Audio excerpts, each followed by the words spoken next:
The Couple Next Door, written by Peg Lynch and starring Peg Lynch and Alan Bunce.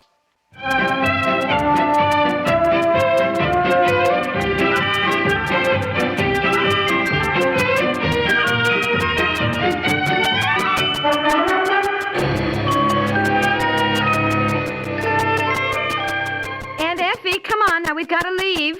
I don't see why Aunt Effie has to get down to court with us. Well, she wants to. I don't know. She's so upset at the thought of you getting involved with the police. I am not involved with the police, as you call it. Well, what do you call it, dear? I call it defending my rights, a cry for justice. Well, you would have saved all of us a lot of mental strain and anguish if you had just paid the $15 fine to begin with. I was not jaywalking. Now, if I'd paid that fine, it would have been the same as admitting that I was guilty, which I was not. Well, I don't know how you're going to prove you weren't. And even this expensive lawyer, Mr. Masterson, doesn't seem much interested in the case. All he's ever said to you is, don't worry, leave everything to him. I believe even he honestly thinks you're silly to have taken this to trial, dear. I intend to make this a test case. I have a right to protest my innocence. Well, here I am. I'm all ready. Now, will I be called on to testify? You? Oh, no, Aunt Effie. Why should you? As a character witness. Now, you tell your lawyer I want to be called on. Why, I took care of you when you were a little boy. Oh, no, Aunt Effie. I mean, it won't be necessary. Now, please. I don't mind at all. But, I want to. Why, I remember when 14 cents was missing from the sugar bowl, and your mother thought you took it, and I said, no, I knew you didn't take it. And I remember I took you on my lap, and you looked at me with those big brown eyes and said, now, you tell Aunt Effie the truth. Did you take that 14 cents? Well, look, And you said so sweetly, no, Aunt Effie, I didn't. I didn't take the money. No, I remember the tears rolling down your little face. Oh, isn't that sweet? Well, nobody believed you but your Aunt Effie. You were spanked and put to bed, and afterwards they found out your sister took the 14 cents. But you didn't tell on Dorothy. You just took that spanking like a little soldier, and if the judge asks me about your character, I shall get right up in court and tell that story. Oh, Aunt Effie, for the love of Mike. Now, look, you're the one who insisted on taking this to court. You may need a good character witness. Now, come on, let's go. I'm leaving the baby at Elner's. Oh, really, to go through this all over again. Go through it all over again? Yes, 2 weeks ago we went down to court. Just as the case began, he fainted. It had to be postponed. Fainted? Oh, you poor boy. All this nervous strain. No. It wasn't. My collar was too tight. I'm in the laundry. Sent back the wrong shirt. It was 14 and a half, and he wears a 15 and a half, and he couldn't breathe. Well, we discovered it later, but at the time it was so dramatic, he just sort of slid under the table, Look, come on, will you? I don't want to think about that. Now, come on, let's go.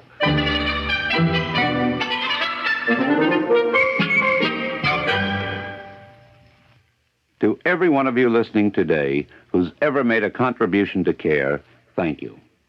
My name is David Jack, and I'm talking to you from Rome, Italy. And it's my job to deliver the care packages your dollars make possible.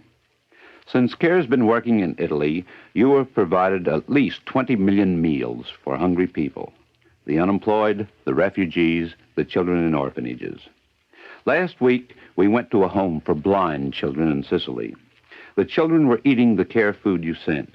They were being trained with care tools. And when we left, they sang us a farewell song. We pray for you, they told me. We pray for all of you who help us every night. If you could have been with me then, you'd understand how much I mean my thank you and how much those children who will never see mean theirs. Thank you, and please keep on helping with your dollars to CARE, New York 16, or to your local care office.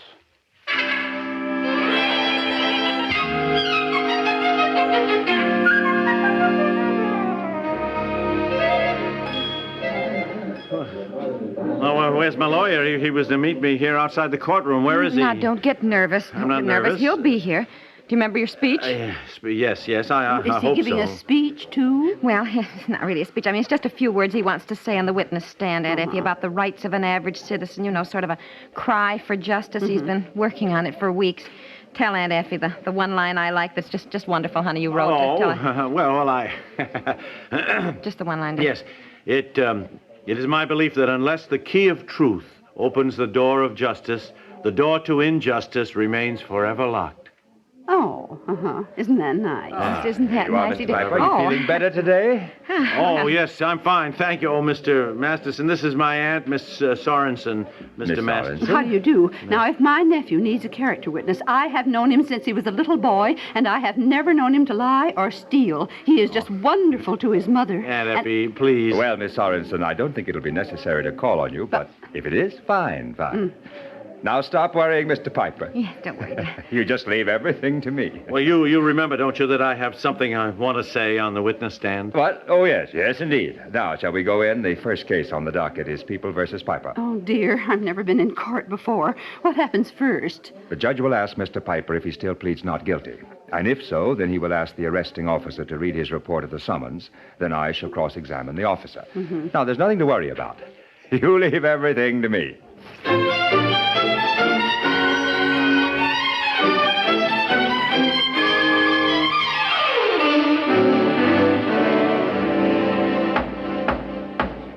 Will you read the summons, Officer Gridley? Yes, Your Honor. On October 15th, 1958, I was standing at the corner of 6th and Main, where I am regularly stationed, and where there are traffic lights and signal signs indicating that pedestrians are permitted to walk or not to walk, depending on how the traffic lights are going at the time. In violation of the ordinance enforcing the observance of the walk and do not walk signs, the defendant, in my presence, proceeded to walk across Main Street in a northerly direction, while the lights were against him and while the do not walk sign faced in his direction. Is there anything further you observed, officer? No, Your Honor, there was nothing further that I observed. Mr. Piper, you've heard the evidence of the arresting officer. You have the right to offer your own testimony or to offer the testimony of witnesses. Are you represented by counsel? Oh, yes, I am, Your Honor. Very well. Do you wish to cross-examine Officer Gridley, counsel? I have just a few questions. I know that Officer Gridley's integrity and veracity have been well established in the past. In fact, if I've been correctly informed, I believe, Officer, you recently received a special award of merit, did you not? Yeah, I did. In fact, that seems to have been your week for prizes, Officer. You also won the trophy for trap shooting, didn't you? Yeah, I did. I'm just lucky, I guess. Oh, I would say it was more than luck, Officer. Competence, I would say, and ability. Trophy for what? Trap shooting, clay pigeons. Now, Officer, you say this jaywalking incident occurred on the morning of October 15th. He shot them, killed them, and he got a trophy for it? I don't know what you're talking about. Oh, clay pigeons. I was thinking stool pigeons. Oh, for Pete's sake, will you just keep quiet now Now, and is it not listen? true that on this same morning, an accident occurred on the same corner at 6th and Main? That's right, sir. It wasn't much of an accident. One car rammed into another from behind. They just hooked bumpers. Of course, it was what you might expect, women drivers. I object. Sit down. You cannot object. What is the matter with you? Well, I do object. Quiet in the courtroom, please. Mrs. Piper, I beg of you to sit down. Yes. I certainly object to that remark made about women drivers. For the love of Mike, will you sit down? Your Honor, the wife of my client is unfamiliar with courtroom procedure. I beg indulgence for this unseemly disturbance. Mrs. Piper, I shall have to ask you to refrain from any further disturbance. In the name of all women, Your Honor, and in full respect of this court, I still want to say that I certainly object to the remark about women drivers. Mrs. Piper, unless you refrain at once from any further disturbance, well I shall... known. He'll fine you for contempt of court. It is well known that the percentage of accidents caused by men drivers is 10 times higher than accidents caused by women drivers. It is higher than that, dear. That's what I thought. Quiet in the courtroom. Well, it makes me mad. Will you sit down? Mrs. Piper, I beg of you. She is absolutely right. I think it's time we women spoke up in the name of justice. Men are always making remarks like that, and I just want to go on record as objecting. Thank you. If there are any more outbursts, I shall clear the courtroom. Now, Mrs. Piper, are you quite finished? Well, yes, I'm sorry, Your Honor. Any further interruptions on your part, and I shall contemplate fining you for contempt of court. Now, let us proceed with the case. Counsel, continue with your cross-examination. Honestly, what is the matter with you? Well, it made me mad. I'll be brief, Your Honor.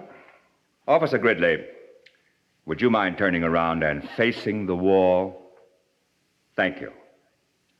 Now, can you see the wall? Yeah, Sure. Can you see me? No. Haven't got eyes in the back of my head. I just wanted to make sure, officer. You may turn around. Now, according to your summons, Officer Gridley, Mr. Piper was arrested for jaywalking at what time? Exactly 8:52 a.m. 8:52. You're positive? Certainly I'm positive. If I wrote it down, that's what it was. Thank you. Your Honor, I submit the report of an accident between the two cars that hooked bumpers, which occurred that same morning, on that same corner, and according to this report, in Officer Gridley's handwriting, the accident occurred at precisely 8:52. Oh, for goodness sake, did you hear what he said here? Now, I suggest, Your That was Honor, the time. I suggest that unless Officer Gridley has eyes in the back of his head, he could not possibly have witnessed an accident on one corner and simultaneously witnessed an act of jaywalking on the opposite corner. I suggest that Officer Gridley presumed that the defendant crossed the street, when in reality, as the defendant has claimed, he merely stepped down from the curb to view the accident himself. I suggest, Your Honor, that there is reasonable doubt Officer Gridley could have been in two places at precisely the same time. Officer, this is your handwriting on both reports. Well, yes, sir. Yes, Your Honor. But I must have looked at my watch wrong, or maybe it stopped or something. You may step down, Officer Gridley. It appears from the testimony and admissions of the arresting officer that the offense could not have been seen by the officer at the time it allegedly took place. There is at least reasonable doubt, and I accordingly dismiss the case. Oh, dismiss the case? I haven't been on the witness stand. Well, it wasn't necessary, Mr. Piper. I said not to worry. Worry, but look, I something I wanted to say. Yes. Quiet in the courtroom. Next case, please. Your Honor, you can't dismiss the case. My husband has something he wants to say. Mrs. Piper, I hereby fine you $15 for contempt of court.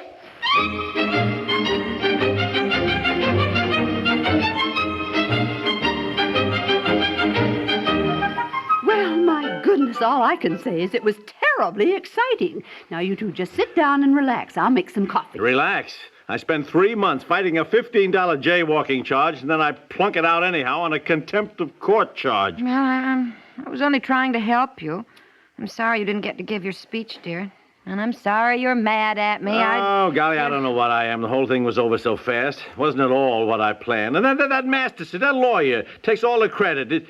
Did you see him walking out of the courtroom like a movie star, shaking hands, being congratulated? Well, dear, he did win the case. Pete's sakes. And you know Charlie Bemis said he was clever and very colorful in the courtroom. You have to admit it was clever the way he cross-examined the officer.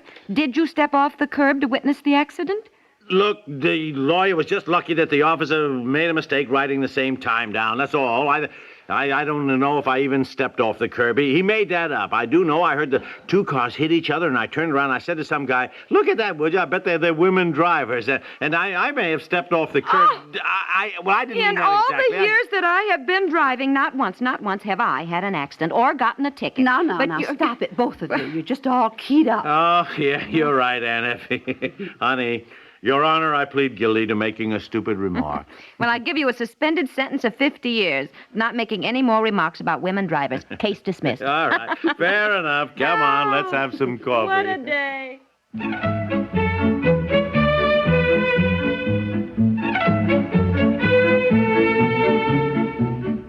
The Couple Next Door is written by Peg Lynch and stars Peg Lynch and Alan Bunce, with Margaret Hamilton, House Jameson, Raymond Bramley, and Joseph Julian, and is produced by Walter Hart. This is Stuart Metz inviting you to listen again tomorrow for The Couple Next Door.